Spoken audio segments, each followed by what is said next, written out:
Dans le fond, il offrait à l'enfant, il disait, si tu es capable d'attendre que je revienne, je te donne un marshmallow là. Si tu attends, tu vas en avoir un deuxième. Mais si tu manges le marshmallow tout de suite, avant que je revienne, tu n'auras pas un deuxième marshmallow.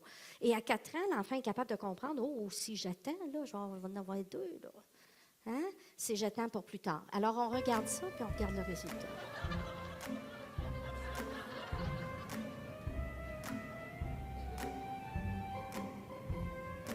I'm gonna go do something and then I'll come back. It smells yummy.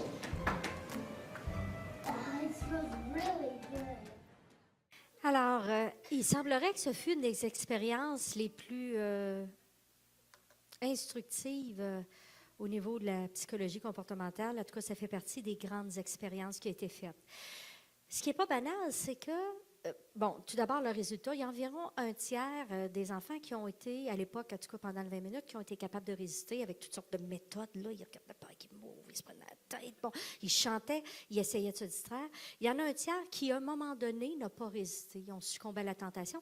Puis un autre tiers, ils ont dit, oh diable, le deuxième marshmallow, on jump tout de suite sur le premier. Hein? On appelle ça être impulsif. Là, ils ont suivi ces enfants-là.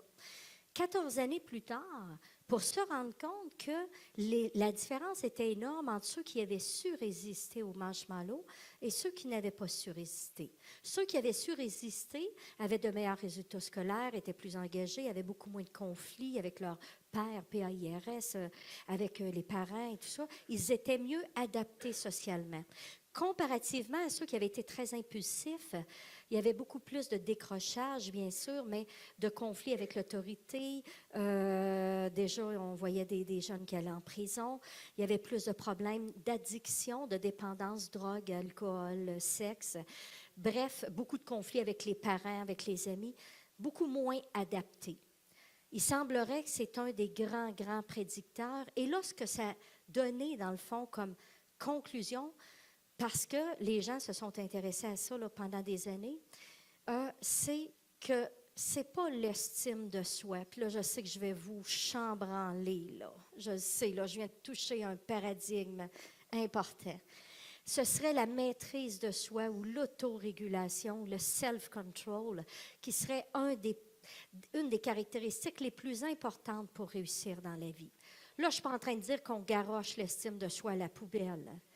Mais par contre, on a beaucoup, beaucoup misé sur t'es beau, t'es fin, t'es super, t'es centre du monde, t'es beau, t'es fin, t'es super, t'es centre du monde, t'es capable, t'es beau, t'es... Vous savez, depuis 20 ans, là, les jeunes, ils le savent maintenant, là, ça, OK? Alors, ce qu'on sait, les études, en tout cas, les grands experts qui se sont intéressés, Roy Baumeister est un des grands experts qui a étudié l'estime de soi depuis les années 60. Lui, c'est ça, son dada, là, c'est l'estime de soi. Puis, sa conclusion, c'est que ce n'est pas l'estime, c'est la maîtrise de soi. L'estime de soi seule, sans autorégulation, une très forte estime peut même être dommageable. Alors, la volonté, la maîtrise de soi, la capacité à exercer de l'autocontrôle afin d'atteindre nos buts, et ce, malgré les tentations qui nous attirent vers le contraire. Êtes-vous d'accord que pour réussir dans la vie, ça prend de la discipline? Est-ce qu'on peut s'entendre là-dessus? La discipline, pour avoir de la discipline, ça prend quoi? Il faut être capable de retarder le plaisir. Il faut être capable de tolérer les frustrations. Il faut être capable de gérer les pulsions. C'est de faire ce que tu as à faire quand c'est le temps de le faire, même quand ça ne te tente pas de le faire. C'est ça, la discipline. Hein?